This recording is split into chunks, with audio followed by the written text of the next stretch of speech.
Olá, quarto ano, tudo bem? Hoje vamos retomar aqui o assunto sobre a vida humana, né? Falando um pouco da diferença da nossa vida de humano, né? Homem e mulher, e da vida dos animais, tá bom? Nós vamos começar pela página 17 e logo nós temos um textinho que diz que nenhum ser humano pode criar a própria vida, ou também a gente não pode evitar que a morte chegue, ou seja, que a vida termine, né? Seria muito bom, mas nós não podemos, não temos esse poder. Porém, as pessoas podem dar um sentido especial à vida, à sua própria vida. Nós temos essa possibilidade, né? Diferente dos outros seres vivos, como os animais, por exemplo. Eles não têm como tomar decisões assim como nós, humanos, né, podemos fazer no nosso dia a dia. Então, de certa forma, nós conseguimos conduzir a nossa própria vida por meio das escolhas que fazemos, por meio das decisões que tomamos no nosso dia a dia. E aí, essas escolhas dizem respeito às atitudes de cada um consigo mesmo, com as outras pessoas, com os demais seres vivos e também com o ambiente, né? Esse ambiente que está à nossa volta. Então, a todo momento, nós temos que tomar decisões, fazer escolhas, e assim a gente vai direcionando a nossa própria vida. Aqui nós temos um textinho, né, na seção Conectando Com, e que fala um pouco sobre a diferença entre a vida humana e a vida dos outros animais. Tá? A gente temos aí dois textos, vamos ler o primeiro. Ó. A vida humana. É claro que o homem cresce, alimenta, se bebe, respira e dorme, exatamente como os animais. Mas sua vida é também falar, ouvir, ler, amar, admirar o pôr do sol, escrever poesias, chorar, dançar, pintar e uma infinidade de outras coisas. E essas coisas que eu acabei de ler aí, os animais não fazem.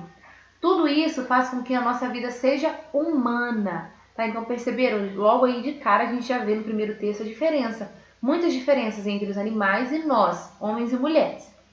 Um outro texto, então, que está na página 18, está até dentro desse teatro, o título é O Homem Dirige a Própria Vida. É como se os animais nascessem em um imenso teatro, onde cada um representa um papel pré-determinado. É como se eles já nascessem sabendo que tinham que fazer aquela função ali e viver daquela forma e não podia mudar. Quando o ser humano nasce, no entanto, não há um papel definido. Ele é que vai inventar sua peça de teatro, vai inventar a sua vida. É como se fosse um teatro da própria vida. Lógico que o ser humano não vai viver na mentira, na fantasia, na invenção, mas esse texto traz o entendimento de que nós podemos escolher os nossos próprios caminhos, ou seja, nós trilhamos aquilo que temos preferência, o que gostamos, né? E aí a gente aprende, a gente cresce, a gente se desenvolve e vamos escolhendo viver da forma que nós que nós decidimos, tá? Então a nossa vida é dirigida, nós temos esse poder de dirigir, de conduzir a nossa vida, tá? Através das nossas escolhas. Então a primeira atividade que vocês farão é essa aqui, a número 1, ó. De acordo com o que você leu nos textos, desenhe a si mesmo nessa ilustração de palco de teatro. Então pensem que é um teatro da vida de vocês. Então aqui nesse quadrinho aí do teatro em branco, da atividade 1, vocês vão desenhar vocês, tá? Nesse palco de teatro, realizando algumas ações que demonstram a vida que vocês têm, tá? Por exemplo, quem gosta de esporte pode se desenhar praticando um esporte, quem gosta de viver em família. Então, vocês vão fazer um desenho que represente a vida de vocês. Em seguida, primeiro, né, o desenho ali bem feito, caprichado, pintado, ok? E a número 2, com base no desenho que vocês fizeram, escreva uma breve descrição de seu modo de vida. Então, aquilo que vocês representaram ali no desenho, vocês vão descrever aqui na número 2, tá bom? Na página 19, vocês vão fazer a hora de filosofar somente de forma oral, é só para reflexão, tá ok? Então, nós vamos discutir um pouquinho aqui, ó. Primeiro, a pergunta 1 e 2. Ó, todo ser humano inventa a própria vida? Uma pessoa pode inventar a vida de outra? Vocês aprenderam que é impossível nós criarmos, inventarmos a nossa própria vida. A possibilidade que temos, o poder que temos em mãos, é o poder da escolha. E isso faz com que a gente tenha a possibilidade de direcionar, dirigir a nossa própria vida, através das nossas decisões, tá?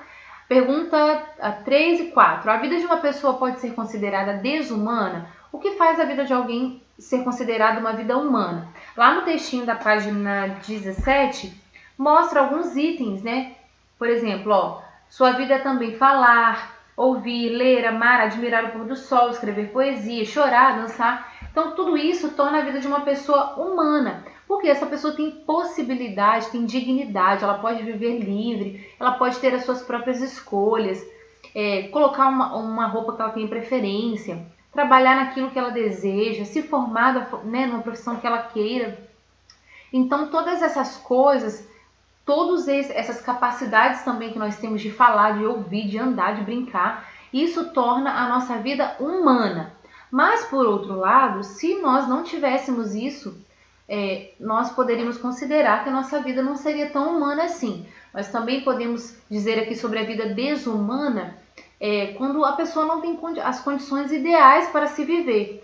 Pode ser uma pessoa que fala, que consegue ouvir, que anda, que brinca e tal, mas ela não tem as condições necessárias para sobreviver. Nós vemos isso muitas vezes, né, em cidades grandes, onde tem muitas pessoas que moram na rua, que não têm o que comer. Próximo da gente também existe isso, né? Mas como a nossa cidade é um pouco menor, a gente vê menos esses casos, né? Então, a vida desumana também a gente pode levar por esse lado, de que é aquela vida que não tem dignidade, onde as pessoas, né, não têm ali uma casa para morar, né? E isso é desumano, tá bom? Aí nós temos aí as penúltimas perguntas, ó. Todo ser vivo sabe que está vivo e que vai morrer um dia? Então, todo ser vivo, por exemplo, um animal sabe que está vivo e que vai morrer? Será que ele tem essa consciência, né? Então, ele não tem essa questão do pensamento, de reflexão. Então, nem todo ser vivo, né, sabe disso. Uma criança recém-nascida é um ser vivo também. Ela já tem essa consciência? Então, também não teria. Então, depende, né? Depende da idade também aí da pessoa, se ela já vai ter essa consciência, né, para saber entender essa questão de vida e morte, né, de começo e fim de vida. As duas últimas perguntas. Saber que vai morrer um dia é uma boa razão para aproveitar bem a vida?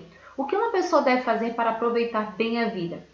Então, a gente ter essa consciência de que nós vamos morrer um dia, isso faz com que a gente aproveite melhor a vida? Então, a gente tem esse entendimento assim. Vocês já viram um filme que a pessoa às vezes recebe aquela notícia que tá doente, que vai morrer daqui a 6 meses, aí a pessoa começa a aproveitar a vida. Isso depende também da visão de cada um, tá, gente? Porque aproveitar a vida pode ser diferente para cada pessoa. Para mim, o aproveitar a vida pode ser me divertir com a minha família, enquanto uma outra pessoa pode achar que aproveitar a vida é viajar. Então depende daquilo que a pessoa prefere também, tá? E como ela vive a vida dela no dia a dia. Mas saber que a nossa vida aqui é passageira, que isso tudo vai, né, acabar, porque nós vamos morrer um dia, e isso pode sim ser um motivo para que a gente viva melhor, para que a gente também tenha atitudes boas para com o nosso próximo, né? E para que a gente aproveite da melhor maneira possível essa nossa passagem aqui pela Terra, tá? E aí essa última pergunta, ela vai ser usada na próxima atividade aqui, ó. O que uma pessoa deve fazer para aproveitar bem a vida? Então, como ela deve se portar, como ela deve agir para aproveitar bem a vida? Vamos lá. Olhar de filósofo. Ó. No decorrer do tempo, inúmeros filósofos observaram que o ser humano é capaz de pensar sobre a própria vida e que, pensando, podia fazer perguntas a respeito dela. Eles se interessaram por esse tipo de pergunta e concluíram que era importante fazê-la, pois isso poderia ajudar as pessoas a tomar boas decisões e assim viver melhor. Então a gente observa aqui que toda reflexão traz uma melhora para a nossa vida, tá? Conheça um exemplo de pergunta sobre a vida que interessou a 3 pensadores de diferentes períodos: o grego Sócrates, o alemão Immanuel Kant, porque o nome dele se pronuncia assim, tá? E o francês Jean-Paul Sartre. Esses 3 filósofos, eles tiveram o mesmo pensamento. Vamos lá.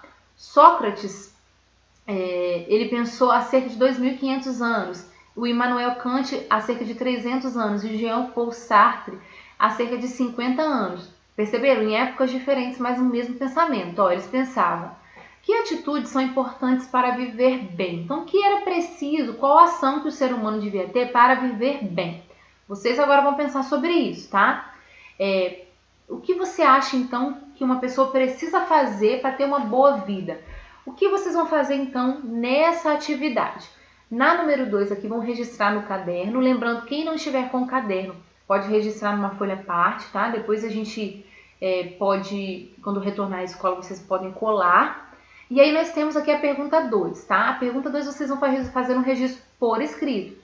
Registre a conclusão a que você chegou. Que atitudes são importantes para viver bem? Então, para viver bem, uma pessoa precisa ser honesta, ser alegre, ter um bom emprego, ser amorosa, ter amor, receber carinho. O que vocês acham que é necessário para, na verdade, o que a pessoa deve fazer, né? Então, quais as atitudes que nós que nós devemos ter para vivermos bem, tá bom? Então, por hoje, crianças, nós terminamos a nossa aula por aqui. Espero que vocês tenham aprendido bastante com essa lição de hoje, porque é muito importante para as nossas vidas, tá bom? Tô com muita saudade de vocês, espero ver todo mundo em breve. Beijo!